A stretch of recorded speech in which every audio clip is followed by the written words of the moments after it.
So good morning, and today we are going to start and see. This is a very important law, which Bayes-Source law, which is Bayes-Source law. Already we will discuss about this Bayes-Source law. In short, I was told you introductory lecture मध्ये सांगितलेलं की what is this law and what is its significance. याचं महत्त्व काय आहे हे लक्षात घ्या. आठवतं तुम्हाला what is Bayes-Source law? For what purpose we will use this? कशासाठी यूज केलेलं आपण हे सांगितलेलं मी तुम्हाला. याचा अर्थ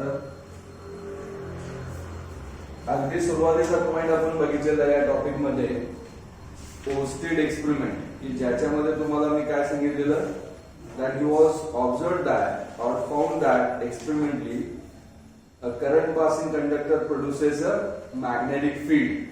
A current carrying conductor produces a magnetic field around it, right? But what is the magnitude of that magnetic field at certain distance? एका ठराविक डिस्टन्सला, सपोज आता हा एक करंट कॅरिंग कंडक्टर आपण जर कन्सिडर केला, याच्यातून करंट असा जात असेल मानून चला, ओके. सो याच्यामुळे एक ठराविक डिस्टन्सवर, ओके, एक ठराविक डिस्टन्स पॉइंट पी आपण म्हणूया, which is at distance R, okay. या ठिकाणी मॅग्नेटिक फील्ड किती असेल, how much is the magnetic field at this point, that we are suppose to find out, okay. ते ओस्टेडने सांगितलं नाही. So related to this the relation by experimentally given by Bayer and Savart. Okay, so that's why whatever their observation that we call as Bayes-Source law. हा law महत्वाचा लक्षात घ्या. So actually conductor it may be of any shape, कोणत्याही shape मध्ये कसाही, okay, arbitrary असू शकतो. So we are considering here a small element, a very small element of this conductor. Generally आपण Bayes-Source law use करताना बघा, इथं आपण काय घेतो, the magnetic field that is produced because of very small element dl. याची length काही असेल, l असेल सपोज, ओके. परंतु त्या l पैकी आपण इथे काय घेतो, अत्यंत लहान एक छोटासा पार्ट घेतो त्या कंडक्टरचा, dl इतकी लेंथ आहे असं आपण म्हणूया. r हा पोझिशन वेक्टर आहे which is joining this element, okay, small element and this point p. Let's say that the angle between these two is theta we have. या दोन्हीचा जो अँगल आहे, okay, line joining that point and this dl element, याच्यातला जो angle आहे तो theta इतका आहे म्हणूया. So as per this Bayes-Source law काय आहे बघा, they said that the magnetic field produced, okay, because of current element. आता current element म्हणजे काय असतो लक्षात घ्या, I is the current flowing through this wire and I dl. Okay, current element म्हणजे current passing through this small element, that is we are called as current element. So as per this Bayes-Source law they said that the magnetic field produced, आता एवढा small current element मुळे जी magnetic field produce होईल ती पण स्मॉलच असणार, okay. dB, let's say it is dB, and that is directly proportional to what they said, it is directly proportional to the current element IDL. It is also directly proportional to the sign of angle between that current element and position vector, okay, and it is inversely proportional to the square of the distance between them, square of the distance between them. So it follows inverse square law. जसा आपला कुलोम्स law वगैरे असतो बघा, तशा टाइपच इथे. किंवा आपण E काढलेले इलेक्ट्रिक फील्ड, तिथं पण आपण बघितलेले इलेक्ट्रोस्टॅटिक्स मध्ये E is inversely proportional to R square. So B is here inversely proportional to R square. Analogous to that this we have. Okay. इथं जर प्रोपोर्शनॅलिटी साइन काढलं तर आपण कॉन्स्टंट घेतो, and that constant here we have taken, that is mu naught upon 4 pi. Mu naught upon 4 pi. ते पुढचं आहे तसं लिहायचं, IDL sin theta upon R square. Okay. So this is what we have the expression of Bayes-Source law, which we can use to solve number of problems. अनेक सारे problem सोडवताना, किंवा याचा उपयोग मग आपण कशा प्रकारे करू शकतो टोटल मॅग्नेटिक फील्ड काढण्याचा. लक्षात घ्या, आपण जर आयडियल म्हणजे या स्मॉल एलिमेंट मुळे एक स्मॉल मॅग्नेटिक फील्ड या पॉइंटला किती तयार होते ही जर काढली, तर आपण काय करू शकतो, टोटल मॅग्नेटिक फील्ड काढायचं असेल तर we can integrate it, we can integrate this relation to find out the total magnetic field. अनेक सारे ऍप्लिकेशन मध्ये काय करू शकतो आपण, we can integrate, okay, this to get the total magnetic field produced because of complete current passing through that conductor. Now even same expression we can write in terms of vector. म्हणजे as dB, that is magnetic field, is a vector quantity. So the same thing we can write as mu naught upon 4 pi. Okay, and this we can write as IDL. Okay, याला आपण cross product घेतो, लक्षात घ्या R ची. So DL आणि R याचा आपण cross product घ्यायचा. ओके, म्हणजे R वर मल्टिप्लाय केलं तर खाली पण मल्टिप्लाय केलं पाहिजे. So even I can write this as like this also. So in vector form, okay, the magnetic field produced because of this would be mu naught upon 4 pi IDL cross R. तर DL cross R म्हणजे काय असते? DL R sin theta असते. Cross product काय असतो? DL cross R म्हणजे काय असते? DL R sin theta. So sin theta R वर जे आहे तसंच खाली पण मल्टिप्लाय केलंय, म्हणजे मॅग्निट्यूड मध्ये फरक पडलाय का? नाही, magnitude doesn't change. Okay, so in vector form we can represent this magnetic field like.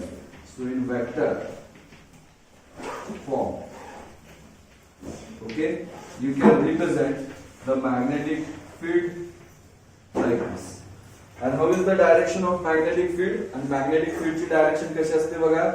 So या फॉर्म्युलावरून लक्षात येईल तुम्हाला DL आणि R या दोन्ही वेक्टरना जॉईन करणारा जो म्हणजे कनेक्टिंग करणारा जो काय असतो? प्लेन असतो DL आणि R. फॉर एक्झाम्पल आता जर मी हा प्लेन बोर्ड घेतला, लेट्स से, ओके, आणि कंडक्टर सपोज या डायरेक्शन मध्ये आहे. तुमचा कंडक्टर या डायरेक्शन मध्ये, याची लेंथ या डायरेक्शन मध्ये. Okay, so DL cross R म्हणजे तुम्ही right hand thumb rule use करू शकता. This is DL, this is R. Let suppose R इकडे आहे. So your magnetic field would be in the, okay, in the plane of that paper. म्हणजे या बोर्डच्या आत मध्ये असे परपेंडिक्युलर टू प्लेन आहे, इनसाइड असणार. ओके, ते जर तुम्ही काय घेतला, या बाजूला घेतला DL क्रॉस R, तर आउट ऑफ प्लेन आहे. हा पॉइंट इकडे नसून इकडे असेल. Okay, the same point suppose if it is somewhere here, या ठिकाणी पॉइंट P असेल, तर इथली मॅग्नेटिक फील्ड कशी असणार? Okay, perpendicular to plane but outside असणार.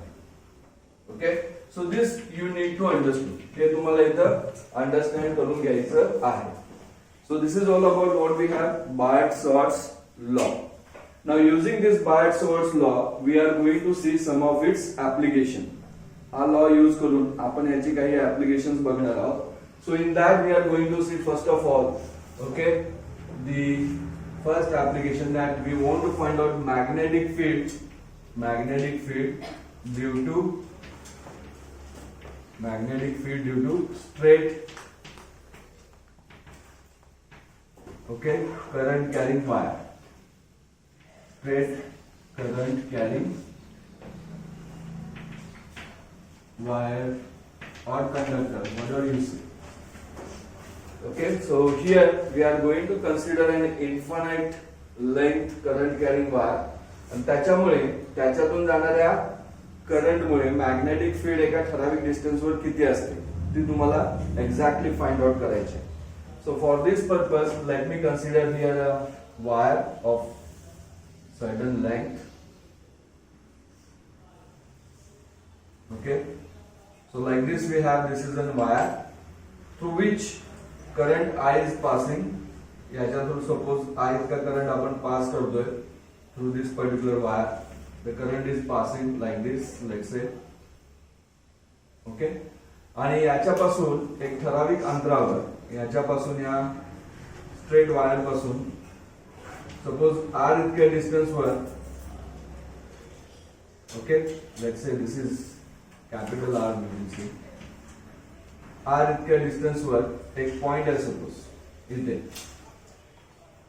एक पॉइंट P आहे, आणि या पॉइंट P च्या ठिकाणी टोटल मॅग्नेटिक फील्ड किती असते ती मला काढायची. I want to find out total magnetic field at point P. आता जे तुम्हाला सांगितलं असंच आहे, लक्षात घ्या. समजलं तुम्हाला आपला उद्देश काय, what we want to find out. So how we can find this by using Biot-Savart's law. Biot-Savart's law वापरून आपण हे कशा प्रकारे फाइंड आउट करू शकतो ते बघा. सो आपल्याला माहित आहे की Biot-Savart's law हा आपण कोणासाठी लिहिलेला आहे, current passing through small element of wire, small element of that conductor याच्यासाठी. आणि तो काय आहे आपला फॉर्म्युला डीबी असा आहे. What is that relation we have? DB is equal to mu naught upon 4 pi IDL sine theta upon R square, IDL sine theta upon R square. This is what we have the magnetic field produce because of small element. आणि त्याचाच use करायचा येते. मग इथं मी काय consider करतो? I will consider a very small element of this wire. एका एंडचा, या वायरचा मी एक असा एकदम लहानसा असा काय घेतो, एक स्मॉल एलिमेंट घेतो. Let's say it is Diehl.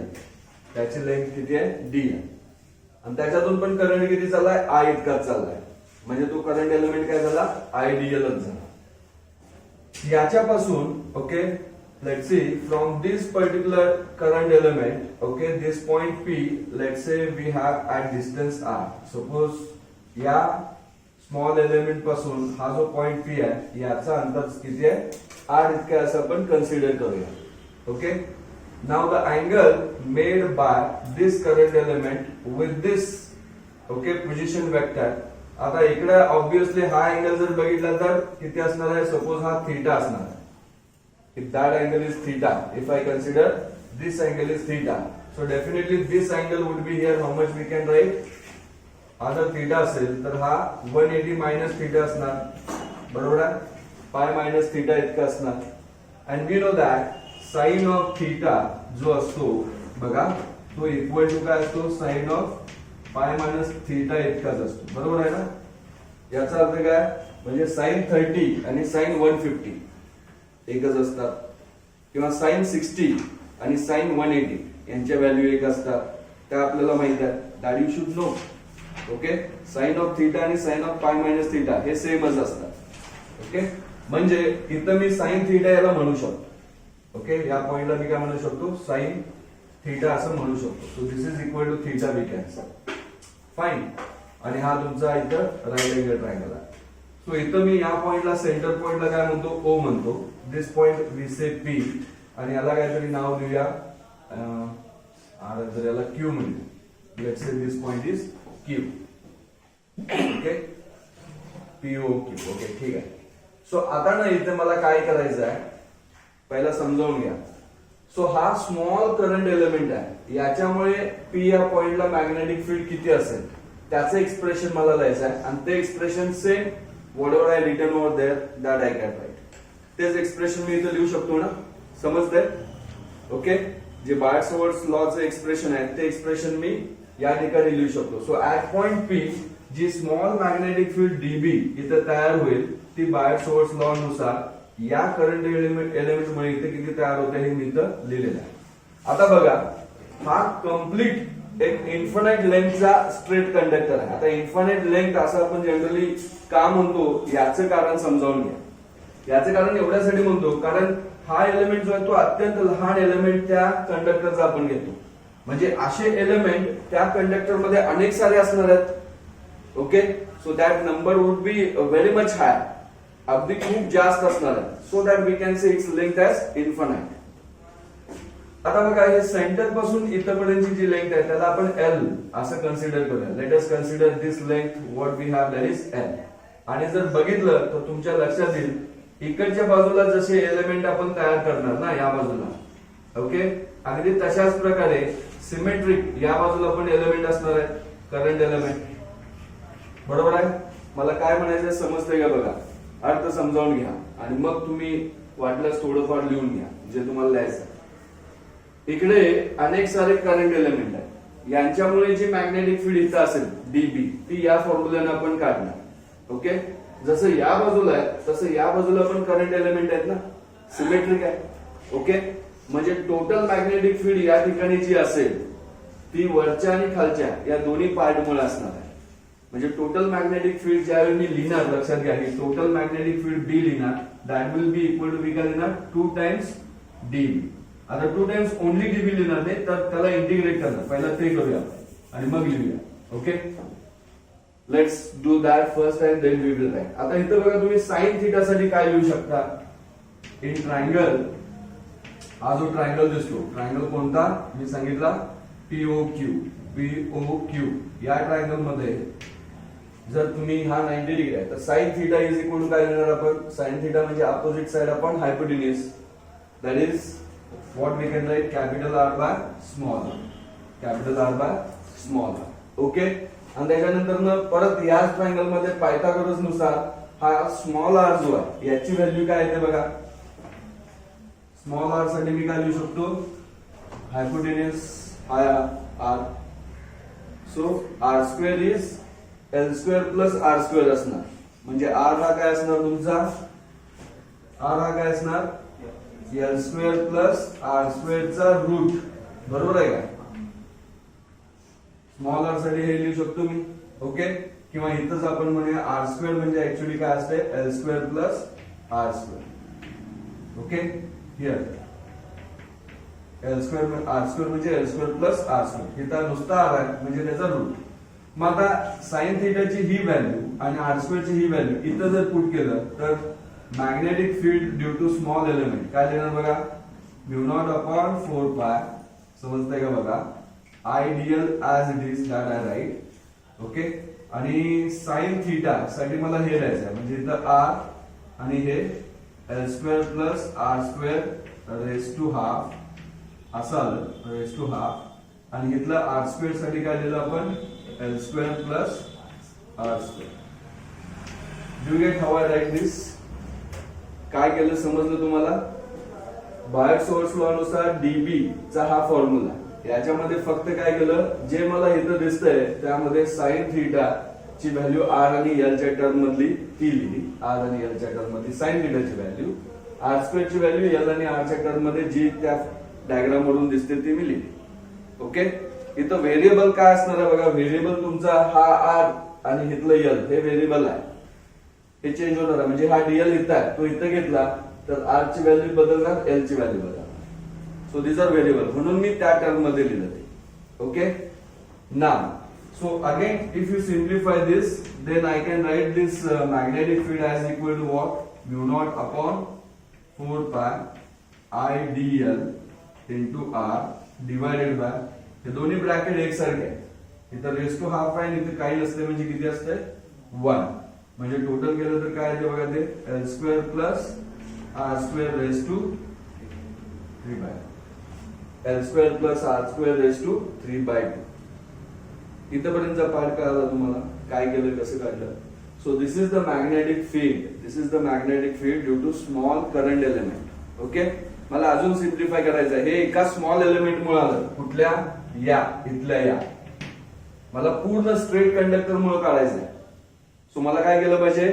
याला इंटिग्रेट केलं पाहिजे. Suppose if I want to find out total magnetic field. Okay. So total magnetic field काय केली पाहिजे काढण्यासाठी? मला इंटिग्रेट केलं पाहिजे या स्मॉल मॅग्नेटिक फील्डला. ओके. आणि कुठून कुठपर्यंत? 0 टू त्याची टोटल जी लेंथ असेल तिथपर्यंत. म्हणजे 0 टू हे एल एवढी लेंथ घेतली तर एल पर्यंत मला इंटिग्रेट केलं पाहिजे. ओके. 0 टू एल इंटिग्रेट केलं पाहिजे. मग आता हे मी रेफरन्स 0 पकडलाय, 0 टू एल इंटिग्रेट केलं आपण इथून इथपर्यंत, तर मला मॅग्नेटिक फील्ड टोटल या ठिकाणची या पार्ट मुळे येणार. मला काय म्हणायचं कळतंय का बघा?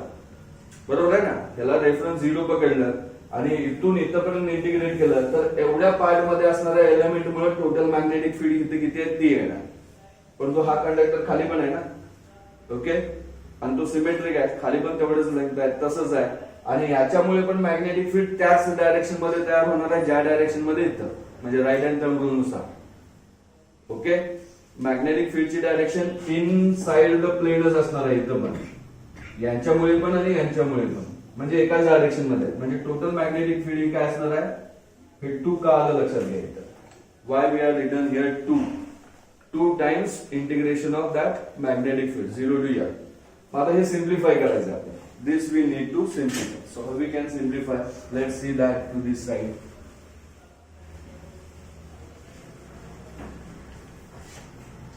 सो कसं सिम्प्लिफाय करणार बघा? So B the magnetic field is equal to 2 times. So integration dB आहे, डीबी तर इतकी व्हॅल्यू आहे. सो याच्यामध्ये जे कॉन्स्टंट आहे ते बाहेर काढलं पाहिजे आपल्याला. ओके. इंटिग्रेशनच्या बाहेर लिहिले. सो काय काय कॉन्स्टंट आहे बघा? म्यू नॉट अपॉन 4 पाय current passing through the wire, कोणताही एलिमेंट घ्या त्याच्यातून जाणारा करंट हा काय असणार आहे, सेमच असणार आहे. म्हणजे इंटिग्रेशन 0 to L कोण कोण राहिलं बघा, हे RDL ना, RDL एक राहिलं आणि खाली L² plus R² raise to 3 L² plus R² raise to 3. आता याचं इंटिग्रेशन तुम्हाला केलं पाहिजे, याचं इंटिग्रेशन तुम्हाला सोडवलं पाहिजे. दिस यू हॅव टू सिम्प्लिफाय. आता हे कसं करू शकता तुम्ही याचं इंटिग्रेशन? याचं इंटिग्रेशन अजून सिम्प्लिफाय करण्यासाठी आपण L ची व्हॅल्यू जी आहे बघा, L that we write in terms of R. Where is L? L is here, R इथं आहे. सो या ट्रायंगल मध्ये जर मी tan थीटा घेतला, suppose if I take tan theta in triangle that POQ, if I take tan theta gives me what? Opposite side, that is R upon L. बरोबर आहे ना? Tan theta is R by L. Yes. Okay. And this you can again simplify. म्हणजे R in terms of L लिहू शकता किंवा L in terms of R आपण घेऊ शकतो. So that we can put it over here. किंवा याचं integration आता तुम्हाला बुक मध्ये याच्यावर मी जास्त वेळ खर्च करत बसत नाही. Okay. If you solve this integration sine, म्हणजे इंटिग्रेशन मध्ये असणाऱ्या ह्या ज्या व्हॅल्यू आहेत ना, याला जर तुम्ही सिम्प्लिफाय केला, suppose if you simplify that and simplify,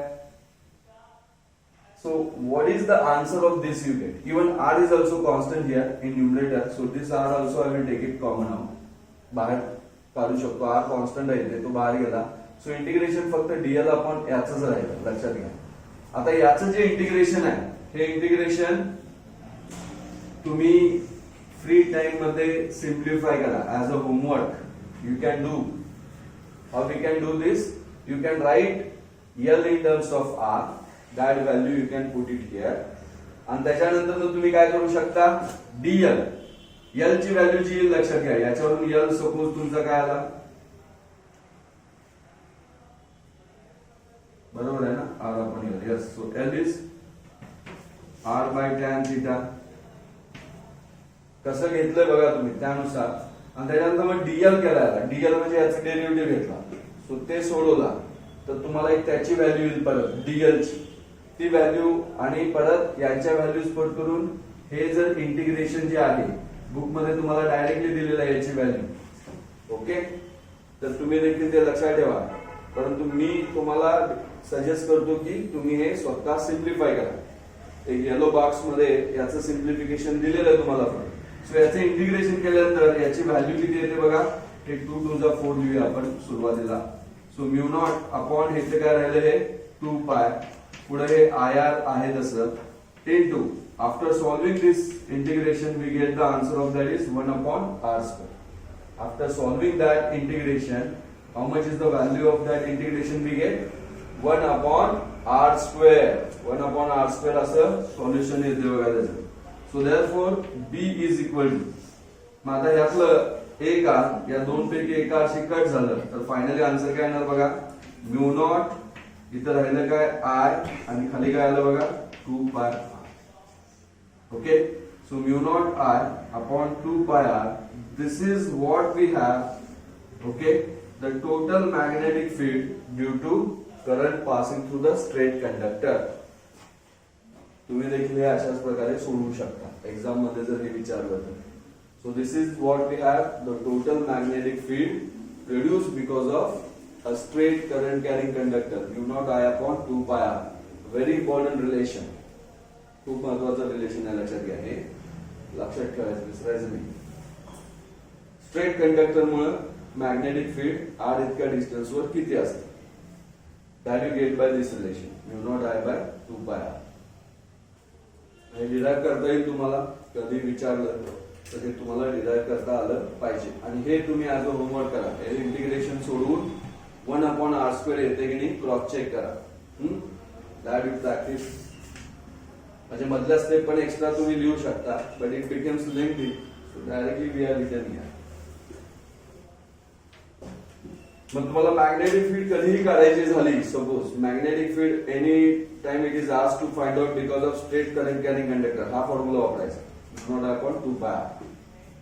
okay. So it depends on current and it also inversely proportional to distance we have. As distance increases, magnetic field decreases. Current increases, magnetic field increases.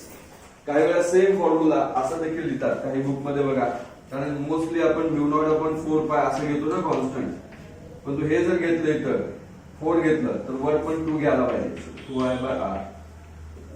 कळलं? हे जर constant त्याला μ0/4π नेहमी आपण घेतो तसं जर लिहिलं तर लक्षात घ्या दिस कॉन्स्टंट इंटू 2I/r असं देखील तुम्ही फॉर्म्युला लिहू शकता. आता हे स्ट्रेट कंडक्टर मुळे झालं. सपोज कंडक्टर तुमचा काय असेल, जर सपोज असा कर्व असेल तर मग मॅग्नेटिक फील्डचा फॉर्म्युला काय आहे ते पण आपण बघूया. याच्यामध्ये कुणाला काय डिफिकल्ट आहे, समजलं हे?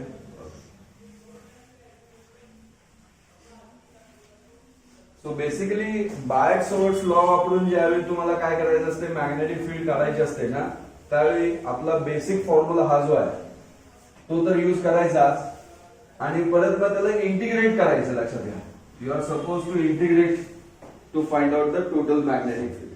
मग आता सपोज आपल्याकडे इथे एक असा कर्व शेप मध्ये कंडक्टर आहे, लेट्स से असं आपल्याकडे काय आहे, एक करंट कॅरिंग कंडक्टर आहे जो असा curve, okay, it is form of curve like this. आणि याच्यामुळे तुम्हाला एक मॅग्नेटिक फील्ड काढायचे आहे या कर्वच्या सेंटरला. Let's say at this point, हा पॉइंट ओ म्हणूया, काहीतरी नाव द्यायला, ओके. याच्यातून करंट चाललाय सपोज आय इतका, या कंडक्टर थ्रू करंट चाललाय आय इतका, आणि या टोटल करंट कॅरिंग कंडक्टर मुळे जो असा आर्क शेप मध्ये आहे, ओके, याच्यामुळे इथं मॅग्नेटिक फील्ड किती आहे ते तुम्हाला काढायचं आहे, total magnetic field. So how we can go here, परत इथं आपण कशा प्रकारे हे काढू शकतो लक्षात घ्या. How we can find the final answer here. So here again we have to consider a small element. परत आपल्याला इथे काय कन्सिडर केलं पाहिजे, बायट-सवर्ट्स लॉ न काढायचं. तर या कंडक्टरचा एक आपण स्मॉल एलिमेंट dl कन्सिडर केला, याच्यातून देखील जाणारा करंट I इतकाच आहे. सो याचा करंट एलिमेंट काय होणार, IDL. या भागाचा करंट एलिमेंट काय होणार, IDL. आता याच्यामुळे हे डिस्टन्स आपण म्हणूया स्मॉल r आहे. इथून इथपर्यंत डिस्टन्स काय आहे, स्मॉल r, राईट. आणि याने इथे केलेला अँगल बघा, तुम्ही असं जर कर्व म्हणजे त्या एखाद्या सर्कलचा छोटासा पार्ट म्हणतो ना आपण, तसा आर्क घेतला, आर्क शेप मध्ये, तर कुठेही काढला, सपोज इथला मी करंट एलिमेंट घेतला, हा करंट एलिमेंट घेतला सपोज, तर याला आणि या पॉइंटला जोडलं तर इथं परत हा अँगल काय असणार तुमचा, 90 असणार. तुम्ही कुठलाही घ्या, इथला घेतला तर तो 90 असणार, इथला घेतला तर तो 90 डिग्री इतका अँगल करणार आहे. आणि या सगळ्यांच्या व्हॅल्यूज काय असणार आहेत, आर्च. हा सेंटर आहे या कर्वचा, तर सेंटर पासून या आर्क वरचा कुठलाही बिंदू तुम्ही किंवा कुठलाही पॉइंट जोडला तर ते डिस्टन्स काय असणार आहे, आर इतकंच असणार. म्हणजे सुरुवातीला आपण या स्मॉल एलिमेंट मुळे, ओके, मॅग्नेटिक फील्ड जी एकदम लहान मॅग्नेटिक फील्ड तयार होईल या पॉइंट ओ ला, ती किती असेल, ती बायट-सवर्ट्स लॉ वरून आपण लिहितो as it is μ0/4π IDL sin θ upon r square. Biot Savart's law नुसार आपला जो फॉर्म्युला आहे तो ऍज इट इज मी इथं लिहिला. काल पहिला या ठिकाणी जी मॅग्नेटिक फील्ड dB इथं तयार होणार आहे एवढ्या एलिमेंट मुळे, सगळ्यांनी एवढ्या छोट्या एलिमेंट मुळे, ती बायट-सवर्ट्स लॉ नुसार आपण असं लिहिलं. आता इथं बघा थीटा जो आहे तो मी सांगितला तुम्हाला किती असतो थीटा इथे 90. सो थीटा 90 आहे तर sine 90 we know it is 1. ते जर इथं पुट केलं तर magnetic field again simplified form मध्ये आपण लिहू शकतो, it is like this. Magnetic field produced because of that small element will be here. How much we have? μ0/4π IDL by r square. इथपर्यंतचा पार्ट काय आला तुम्हाला, IDL by r square वगैरे काय लिहिलं, कसं लिहिलं. आता मग मला सांगा, मला टोटल मॅग्नेटिक फील्ड काढायचे. I want to find out what, total magnetic field. Okay, therefore total magnetic field, how I can find, I have to integrate this dB. Okay, मला या dB ला इथं जी मॅग्नेटिक फील्ड एवढ्या element मुळे तयार होणार आहे त्याला इंटिग्रेट केलं पाहिजे इथून ते इथपर्यंतच्या कर्वसाठी. ओके, इथून ते इथपर्यंतच्या भागासाठी मला इंटिग्रेट केलं पाहिजे. याच्यामुळे किती आहे, याच्यामुळे किती आहे, इथल्या इथल्या इथल्या सगळ्यामुळे किती आहे, त्या सगळ्यांची बेरीज म्हणजेच इंटिग्रेशन, ते मला करायचं आहे. मग आता इथं इंटिग्रेशन मी जर घेतलं तर बी इज इक्वल काय येणार बघा, डीबी म्हणजे हे आहे. सो याच्यात कॉन्स्टंट कोण कोण आहे बघा, म्यू नॉट अपॉन 4 पाय, हे तर कॉन्स्टंट आहे, इंटिग्रेशनच्या बाहेर येणार. आय जाणारा करंट, कुठलाही एलिमेंट घेतला त्यातून जाणारा current same, so I constant आहे. आणि आर स्क्वेअर देखील मी बाहेर काढू शकतो, लक्षात घ्या. R square also I can take out of the integration. का, तिथला कुठलाही एलिमेंट घेतला तर त्याच्या पासूनचं अंतर या ओचं काय, आर इतकंच. ओके, सो इंटिग्रेशन मध्ये फक्त कोण राहणार आहे बघा, डीएल. इंटिग्रेशन मध्ये कोण राहणार आहे फक्त बघा इथे, डीएल एवढंच राहणार आहे इंटिग्रेशन मध्ये. मला काय म्हणायचा अर्थ लक्षात आला. ओके, आता हे डीएलचं जे इंटिग्रेशन आहे हे बघा मी कसं लिहिणार, सगळ्यांनी लक्ष द्या, दॅट इज इम्पॉर्टंट. डीएल हा स्मॉल पार्ट आहे, इथून एवढा पार्ट. आता हे जर मी इथं जोडलं आणि हे इकडचा पॉइंट इथं जोडला, हा, तर यांनी ऍक्च्युली या सेंटरशी केलेला अँगल जर बघितला तर हा मी डी थीटा असं म्हणू शकतो. त्याची जी विड्थ आहे ही विड्थ, यांनी केलेला सेंटरशी अँगल काय, डी थीटा आहे. आपल्याला सर्कल मध्ये माहित असतंय किंवा असं जिथं असेल अँगल आणि ही आर्क आहे थोडक्यात, म्हणजे थीटा इज इक्वल काय असते, arc upon radius. Theta is equal to काय असते, आर्क अपॉन रेडियस. तसं हे डीएल साठी मी काय लिहू शकतो, आर डी थीटा लिहू शकतो ना तिथे. ओके, म्हणजे B is equal to mu naught R upon हे 4 pi R square as it is. Integration पुन्हा येणार आर डी थीटा. सो डीएल म्हणजेच आर डी थीटा. कसं लिहिलं काय आलं, अँगल म्हणजे आर्क अपॉन रेडियस. हा अँगल म्हणजे काय, आर्क अपॉन रेडियस. हे सर्क्युलर मोशन मध्ये वगैरे पण झालंय तुम्हाला, अँग्युलर डिस्प्लेसमेंट कसं काढतात तसंच आहे थोडक्यात. मग याच्यामध्ये परत हा आर तुमचा काय आला, परत कॉन्स्टंट आला ना, हा आर कॉन्स्टंट आला, तो बाहेर घेतला तर या आरशी कट झालं, म्हणजेच बी इज इक्वल टू काय आलं बघा, mu not I upon 4 pi R. Okay, हे आर बाहेर घेतला म्हणून integration of D theta. Integration of D theta म्हणजेच काय, theta. Integration of D theta म्हणजेच काय, theta. So what is my final relation that I got, let me derive it. Mu naught upon 4 pi, हा जो constant आहे तो आहे तसा सेपरेट लिहिला, आय अपॉन आर आणि into. Okay, so this is again a very important and general equation we say. हे खूप महत्वाचं आणि काय आहे, एक जनरल इक्वेशन म्हणू शकतो आपण, राईट, जे आपण यूज करून अनेक सारे प्रॉब्लेम सोडवू शकतो. We can solve number of problems using that relation. We can simplify that using in a number of ways. अनेक सारे प्रकारे आपण हे सोडवू शकतो. काय अडचण आहे, समजलं कसं आलं हे. सो थोडंसं हे लक्षात घ्या, it is simple, just we are using by source law to get the answer. आता सपोज इथं जर मी असं कन्सिडर केलं, ओके, आपण इथं वेगवेगळे केसेस घेऊ शकतो. We can take different cases to again simplify this equation.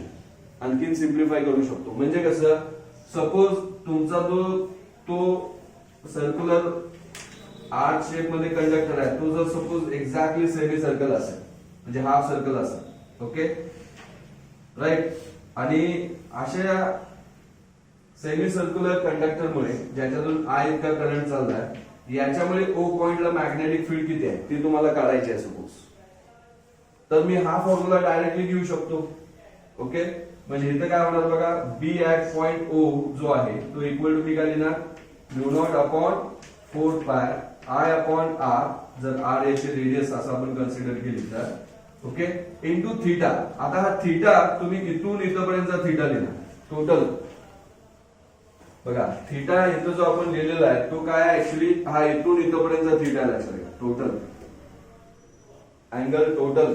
D theta म्हणजे स्मॉल आहे, त्याचं इंटिग्रेशन केलं तर थीटा. थीटा म्हणजे इथून इथपर्यंतचा हा अँगल, टोटल अँगल आहे ना, subtended bye that end of the arc with the centre. मग आता इथं सेमी सर्कल ने केलेला हा थीटा किती आहे दिसतोच आपल्याला, किती आहे, हा पाय आहे, 180 डिग्री. पाय रॅडियन मध्ये घ्यायचं ते, बरोबर आहे. म्हणजे हे पाय दोन्ही काय झालं, कट. म्हणजे जर तुम्हाला सेमी सर्कल मुळे सेंटरला किती मॅग्नेटिक फील्ड आहे जर विचारलं तर फॉर्म्युला काय येणार बघा, mu naught upon 4 I upon R. कळलं? सो काही वेळा हे तुम्हाला ऍज अ एमसीक्यू वगैरे विचारलं जाऊ शकते. सो कसं कळालं ना, वाय पाय पाय गेट कॅन्सल्ड. हा,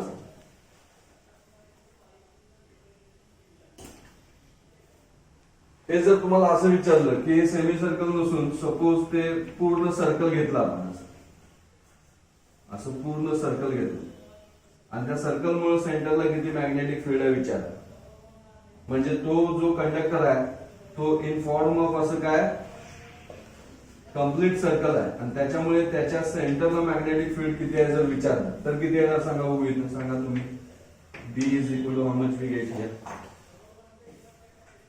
हाच फॉर्म्युला वापरला तर बी सेंटरला पूर्ण सर्क्युलर आर्क मुळे किती येणार, B इज इक्वल टू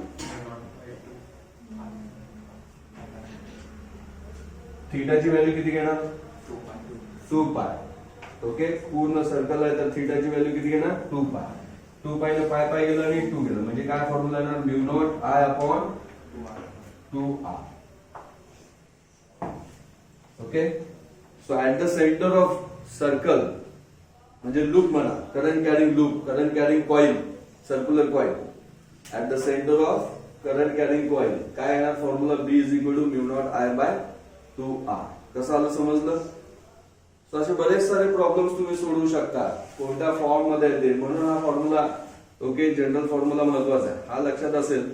असे एमसीक्यूज विचारतात, हे जे स्पेशल केसेस आपण घेतो mostly based on that MCQs will be asked in exam. त्याच्याच आधारावर एमसीक्यू विचारले जातात, सो ते सोडवता आले पाहिजेत तुम्हाला.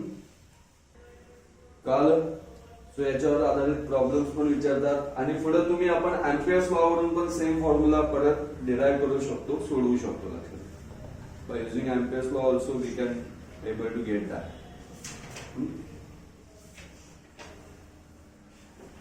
Now let's see what is the next point after this. या दोन स्पेशल केस बघितल्या, त्याच्यानंतर नेक्स्ट पॉइंट काय, अजून काय, force of attraction between two long wires, parallel wires. Yes. So now we are going to discuss about force between two straight parallel current carrying wires. Wires म्हणा, conductors म्हणा, चालतंय. Okay, force between two straight current carrying wires. So that we are going to discuss now. आणि हे थोडंसं understanding सोपं आहे हा point आणि याच्यावर पण अनेक वेळा प्रॉब्लेम्स विचारतात. Based on this concept we can define now current also. Current म्हणजे काय याची डेफिनेशन, जी नवीन डेफिनेशन म्हणूया करंटची, जी लास्ट डिकेड पासून आपण यूज करतोय ती पण फॉर्म होते. सो जो पॉइंट लिहिलाय त्यानुसार मी फिगर काढले. इथे तुम्हाला काय दिसतात, हे दोन स्ट्रेट करंट कॅरिंग कंडक्टर्स आहेत. Suppose this is conductor number 1 through which let's say current okay I1 is we are passing. याच्यातून करंट I1 इतका चाललाय असं म्हणूया आपण. Okay, there we have another conductor. Okay, second conductor, हा first conductor आहे, second आहे. सपोज याच्यातून जाणारा करंट आहे तो थोडा वेगळा आहे. सपोज तो I2 इतका चाललाय म्हणा, तो I2 इतका करंट याच्यातून चाललाय असं कन्सिडर करूया. या दोन्हीच्या मध्ये जे डिस्टन्स आहे, या दोन्ही स्ट्रेट कंडक्टर मधलं जे डिस्टन्स आहे ते सपोज D इतका आहे. What I consider that distance between these two straight conductor is D, that much we have, असं आपण मानलेलं आहे. Then we can also check it out की तुम्ही देखील एक करून बघू शकता. You can take two straight wires, म्हणजे तुम्ही दोन अशा वायर्स घ्या आणि त्या दोन वायरला ना सेल जोडा.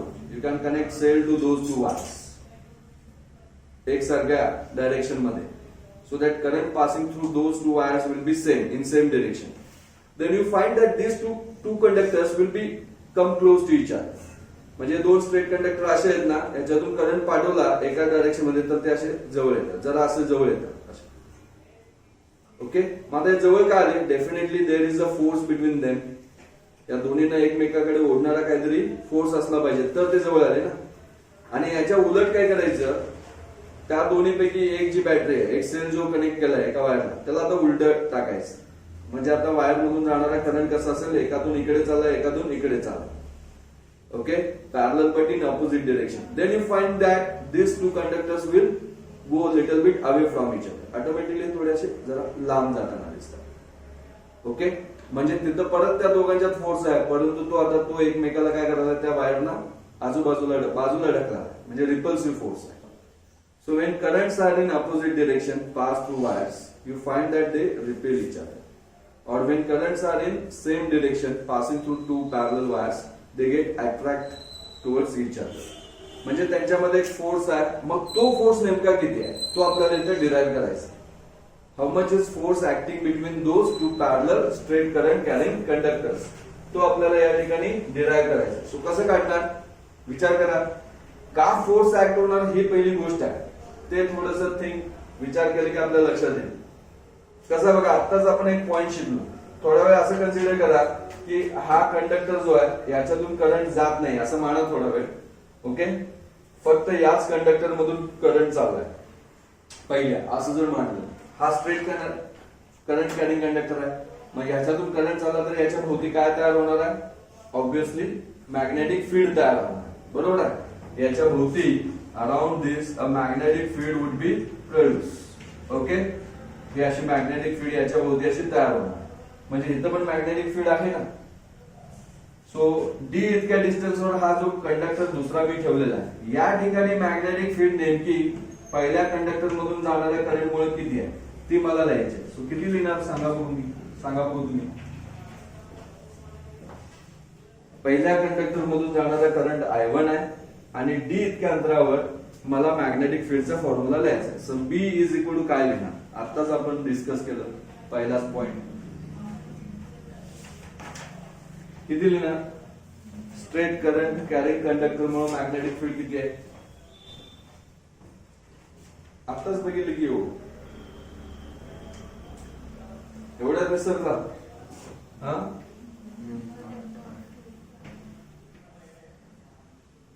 किती?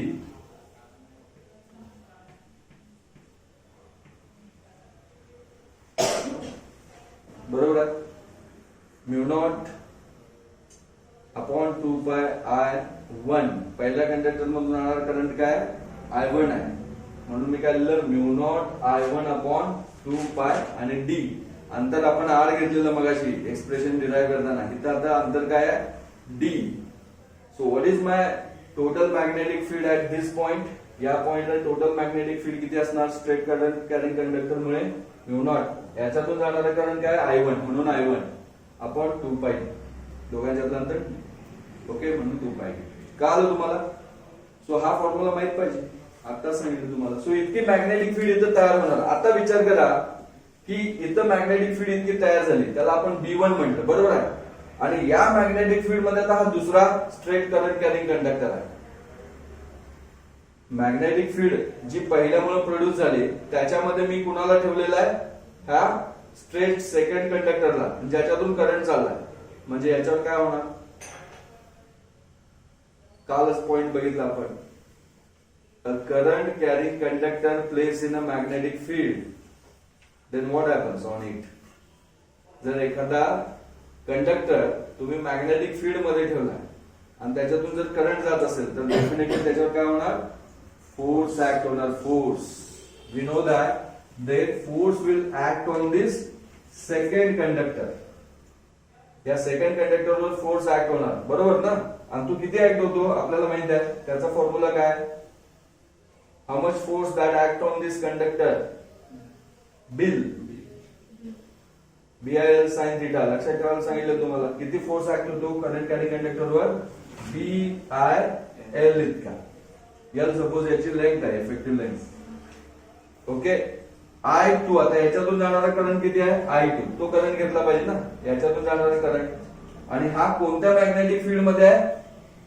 पहिल्यामुळे प्रोड्यूस झालेल्या मॅग्नेटिक फील्ड मध्ये कसं लिहिलं काल हे force will act on this second conductor how much that force will act on it B1 I2L where B1 is magnetic field produced because of first I2 is current passing through this second okay आणि त्याची length आता ही V1 ची ही value इथं जर me put केली तर त्याच्यावर act होणारा फोर्स किती येतो बघा म्यू नॉट I1 अपॉन हे 2 पाय dr हे पुढचं आहे तसं लिहायचं I2L okay so this much force that will act on this second conductor आता या फोर्स ची डायरेक्शन कशी असते what is the direction of this force this also you have to find त्याच्यावर फोर्स ऍक्ट होतो परंतु त्याची डायरेक्शन कशी आहे हे पण महत्वाचं आहे इथं बघितलं तर आता बघा करंट असा चाललाय बरोबर आहे current is passing through this straight conductor line so magnetic field which is produce over here that will be inside the plane of this paper बरोबर आहे या डायरेक्शन मध्ये मॅग्नेटिक फील्ड इथं तयार होणार आहे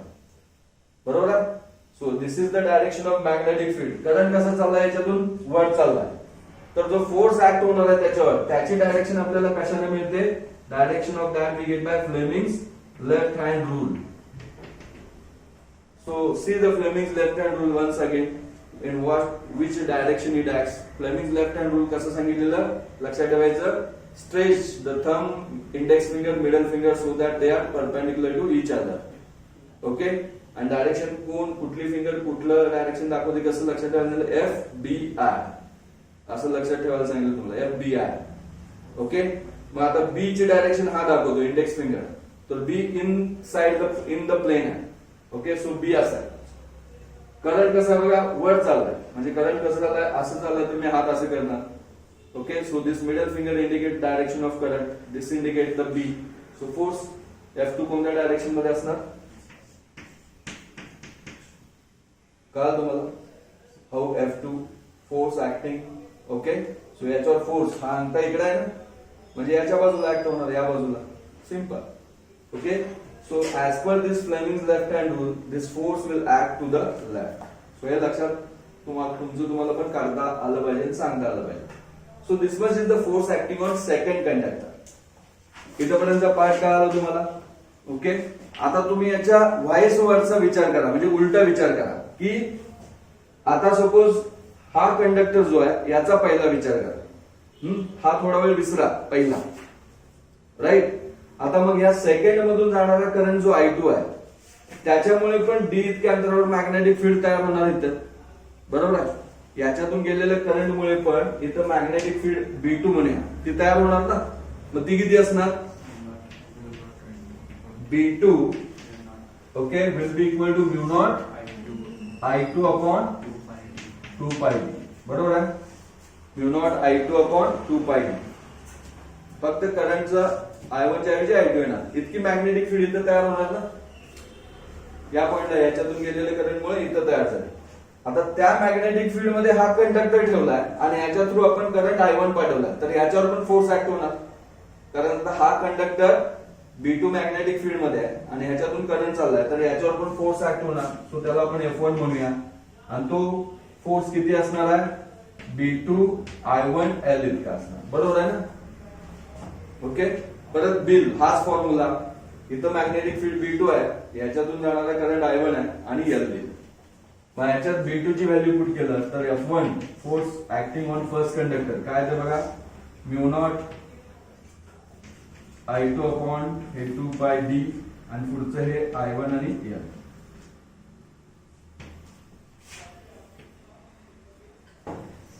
okay so this much force that acts on first conductor this much force that acts on second conductor okay इथं परत याची डायरेक्शन F1 ची डायरेक्शन तुम्हाला कशाने मिळते फ्लेमिंग्स लेफ्ट हँड रूल नुसार मिळते again once again we get the direction of that is by Fleming's left hand rule परत यूज करा फ्लेमिंग्स लेफ्ट हँड रूल इथे आता इथं जर बघितलं तर याच्यातून जाणारा जो करंट असा आहे याच्यामुळे या साईडला जर मॅग्नेटिक फील्ड बघितली तर हे आता आउट ऑफ प्लेन आहे इथं मॅग्नेटिक फील्ड कशी आहे B2 ची डायरेक्शन कशी आहे out of plane let me show it by cross तर डॉट न दाखवलं याचा अर्थ ती इनसाइड क्रॉस म्हणजे ती आउट ऑफ प्लेन आहे perpendicular to plane by outside direction अशी आहे मग फ्लेमिंग्स लेफ्ट हँड रूल परत यूज केला तर बघा बी ची डायरेक्शन कशी आहे इकडे आहे आउट ऑफ प्लेन करंट कसं चाललाय तुमचा, वरच्या डायरेक्शन मध्ये चाललाय ना, करंट असाच चाललाय.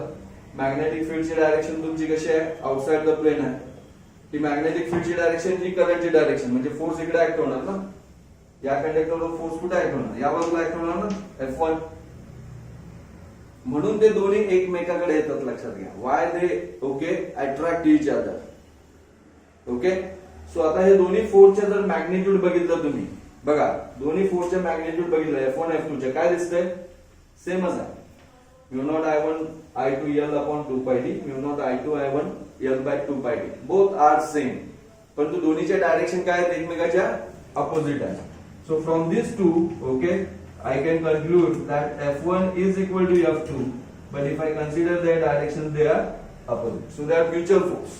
They are equal but opposite. Mutual force आहे. F1 F2 हे दोन्ही इक्वल आहेत but एकमेकांच्या अपोजिट आहे. Okay, so those are mutual force. समजलं कसं आलं, काय आलं हे.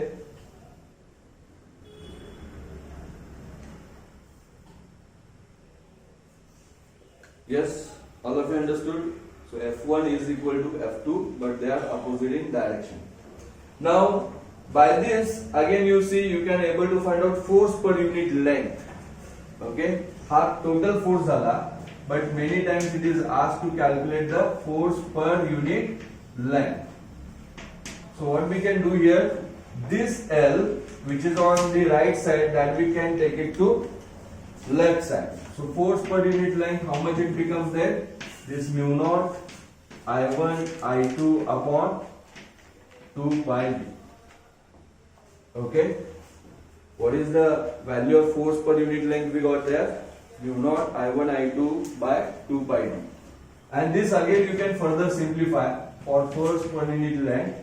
Mu naught ची व्हॅल्यू आपल्याला माहित आहे, किती आहे, 4 pi into 10 raised to minus 7 I1 I2 as it is divided by this 2 pi and d.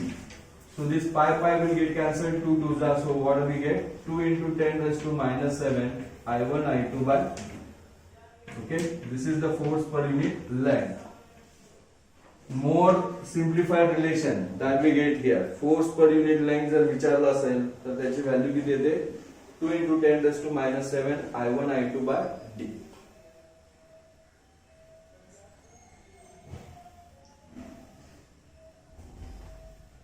बरोबर आहे ना.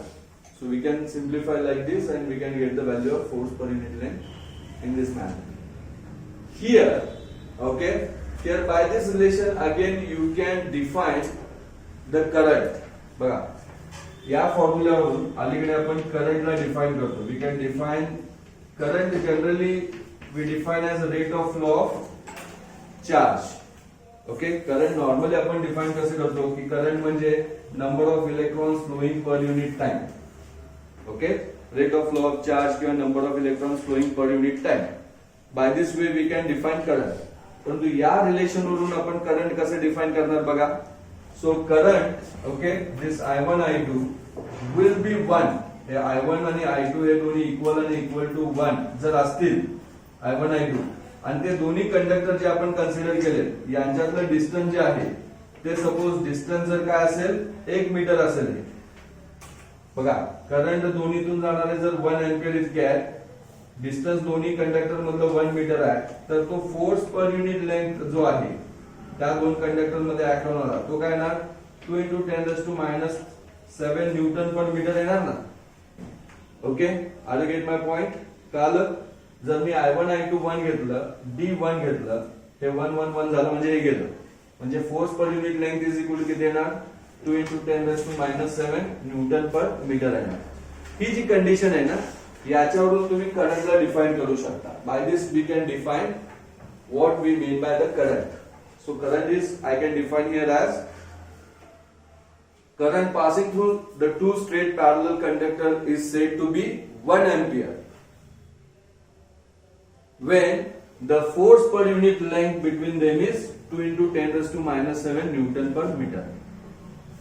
बरोबर आहे, असं म्हणू शकतो ना आपण. बघा, पुन्हा एकदा सांगतो. Current passing through two straight parallel conductor which are placed 1 meter apart is 1 ampere when the force per unit length in between them is 2 into 10 raised to minus 7 newton per metre. So जी condition आपण लिहितो ती फक्त शब्दात मांडायचं आहे तुम्हाला. While defining current define करताना हे जे लिहिलंय ना हेच लिहायचं. परत एकदा सांगतो बघा. Current passing through two straight parallel conductor is 1 ampere which are placed 1 meter apart. Okay, when the force per unit length between them is 2 into 10 raised to minus 7 Newton per meter. So like this you can define. अशा प्रकारे तुम्ही करंटची नवीन ही definition लक्षात ठेवू शकता. It may be also asked. आणि याच्यावर बऱ्याच वेगवेगळ्या प्रकारे क्वेश्चन विचारता येतात, एमसीक्यूज विचारता येतात. सो हा फॉर्म्युला विसरायचा नाही, इझी आहे, लक्षात घ्या. कसं डिराईव्ह केलं हे लक्षात आलं ना. दोन कंडक्टर, करंट कॅरिंग कंडक्टर एकमेकाच्या बाजूला ठेवलेत d इतक्या अंतरावर. पहिल्यातून करंट गेल्यामुळे इथं मॅग्नेटिक फील्ड किती तयार झाली त्याचा फॉर्म्युला लिहायचा. आणि या मॅग्नेटिक फील्ड मध्ये करंट कॅरिंग कंडक्टर ठेवल्यामुळे त्याच्यावर फोर्स ऍक्ट होणार, त्याचा फॉर्म्युला बी लिहायचा. बी ची व्हॅल्यू वर लिहिलेली इथं पुट करायचं, झालं. समजा तसंच याच्या अपोजिट करायचं. याच्यातून गेलेल्या करंटमुळे इथं मॅग्नेटिक फील्ड किती आहे, त्या मॅग्नेटिक फील्ड मध्ये हा करंट कॅरिंग कंडक्टर आहे, त्याच्यावर फोर्स ऍक्ट होणार, त्याचा फॉर्म्युला लिहायचा. बी ची व्हॅल्यू पुट करायचं, formula force per unit length मिळणार. समजलं. So you just remember this particular part. याच्यामध्ये कोणाला काय डाऊट्स आहेत? Okay. So this is about. आणि महत्वाचं इथे काय लक्षात ठेवायचं, जर करंट सेम डिरेक्शन मध्ये जात असतील तर त्यांच्यामध्ये फोर्स ऑफ अट्रॅक्शन ते जवळ येणार, हे पण विचारतात. आणि करंट जर एकमेकाच्या अपोजिट डिरेक्शन मध्ये असेल तर ते रिपेल होणार, लक्षात घ्या. म्हणजे जर याच्यातून असा करंट चाललाय, याच्यातून असा चाललाय, तर हे दोन कंडक्टर जे आहेत ना इक्वल फोर्सनीच ओके ते इकडे तिकडे जाणार, अपोजिट जाणार, लक्षात घ्या. So that is very important, ते लक्षात ठेवा, विसरू नका. हे एक्सपेरिमेंटली पण तुम्ही चेक करू शकता. You can even do a small experiment related to that to understood this factor.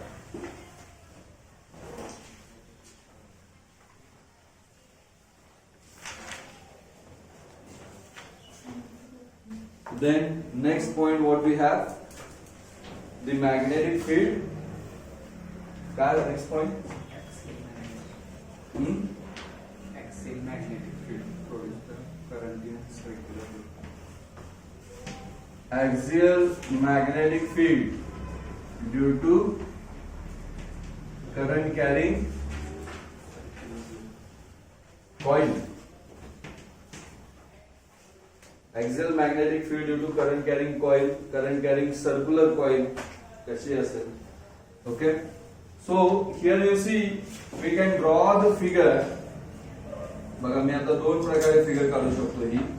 Okay, in some reference book how it is given, let me show you. So this is current carrying coil we have. याचा अर्थ कळतो बघा.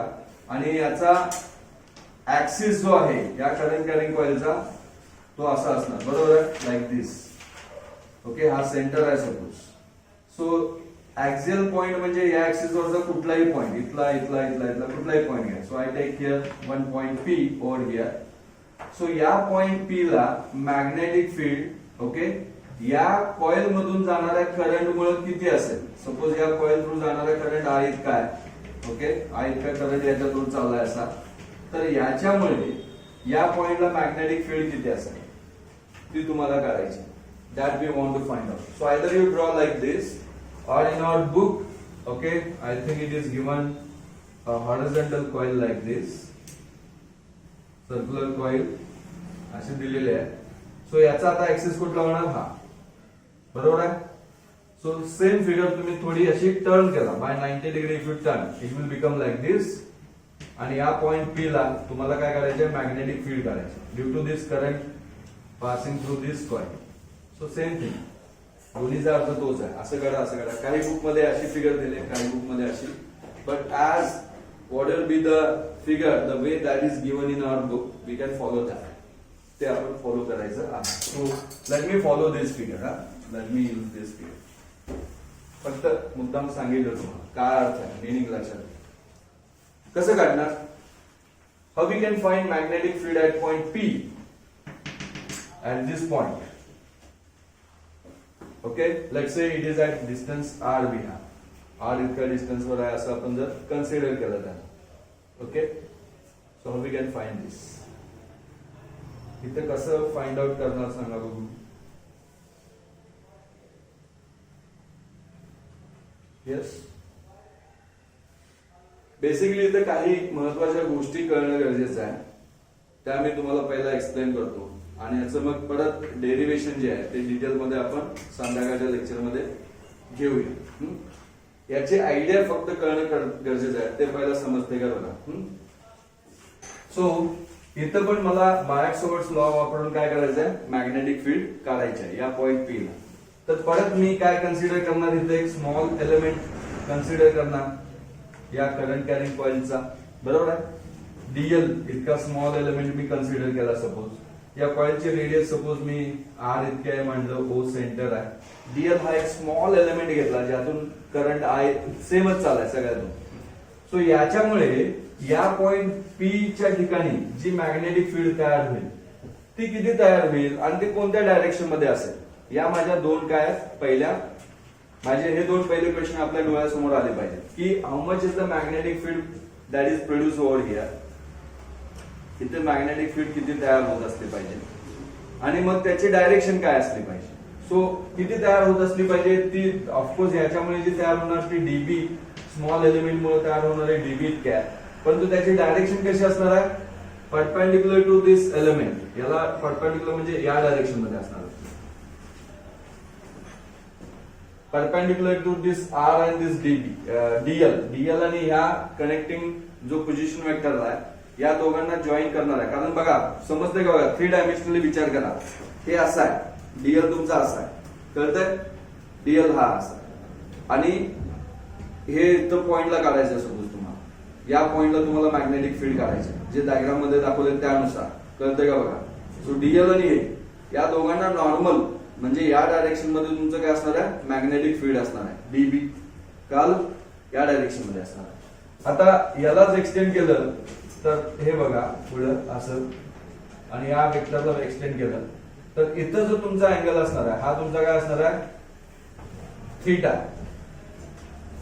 Theta is nothing but the angle made by this position vector.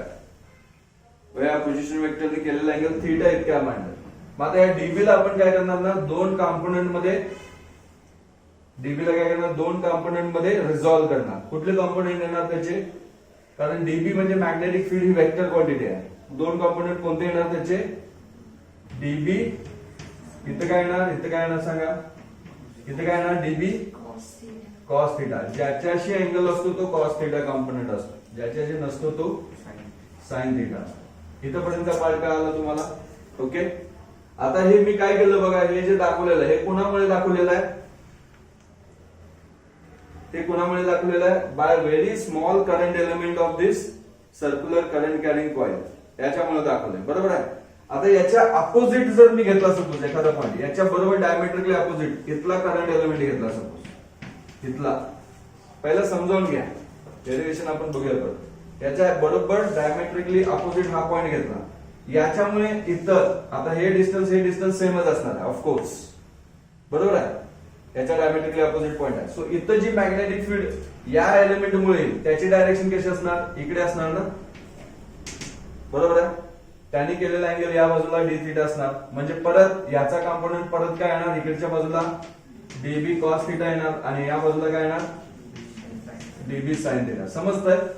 Okay, आता जर तुम्ही काळजीपूर्वक diagram कडे बघितला तर हा किंवा ही मॅग्नेटिक फील्ड याचा हा जो कॉम्पोनंट आहे हॉरिझॉन्टल कॉम्पोनंट, त्याच्या बरोबर उलट डायरेक्शन मध्ये इकडच्या अपोजिट एलिमेंट मुळे तयार झालेला डीबी साइन थिटा आहे ना. म्हणजे हे डीबी साइन थिटा लक्षात घ्या, हा जो असा सर्क्युलर कॉइल आहे, या पॉइंटला मॅग्नेटिक फील्ड काढायचं आहे तर त्याचे हॉरिझॉन्टल कॉम्पोनंट हे डीबी साइन थिटा आहे, बरोबर आहे. जसं इकडे तयार होतो तसं इकडे, मग इकडे तयार होईल तसं इकडे पण तयार होणार. डीबी साइन थिटा कॉम्पोनंट केला तुम्ही, हे सगळे डीबी साइन थिटा या सगळ्या एलिमेंट मुळे जे तयार होतील डीबी साइन थिटा, ते एकमेकाला काय करणार आहे, कॅन्सल करणार आहेत. लक्षात घ्या, कारण का डीबी साइन थिटा इकडे आहे तसं डीबी साइन थिटा इकडे आहे. डीबी साइन थिटा तिकडच्या बाजूला असेल तसं डीबी साइन थिटा इकडे पण असणार. So all those horizontal components will cancel each others effect. म्हणजे या पॉइंटला जी टोटल मॅग्नेटिक फील्ड असेल त्यामध्ये या डीबी साइन थिटाचा रोल असणार आहे का? नसणार आहे. It will not. Okay, it is not going to contribute because all the dB sin theta produced because of all small elements they are equal and opposite. तिथं जर बघितलं तर त्यांचे नंबर आणि त्यांची डायरेक्शन यांचा विचार केला तर total magnetic field because of dB sine theta काय होणार आहे? 0 होणार आहे. म्हणजे टोटल मॅग्नेटिक फील्ड या ठिकाणी जे असणार ते कुणामुळे असणार आहे? कारण प्रत्येकाचे डीबी कॉस थिटा मात्र कुठे आहेत बघा. इकडचा एलिमेंट असो इकडचा एलिमेंट असो वरच आहे डीबी कॉस थिटा. इकडचा घेतला तरी वरच आहे. अर्थ कळाला?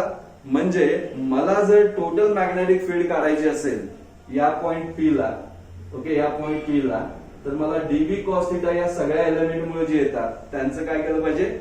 इंटिग्रेशन केलं पाहिजे. ओके, अर्थ कळाला तुम्हाला? मला काय म्हणायचं आहे? वाय डीबी कॉस थिटाच घेतो आपण हे कळालं.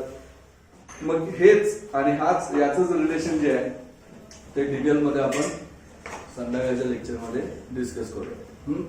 सो हा पार्ट समजावून घ्या पहिला. मिनिंग समजावून घ्या. एकदा मिनिंग समजले की पुढचं डिराईव्ह करणं सोपं आहे. मग काय करणार तुम्ही?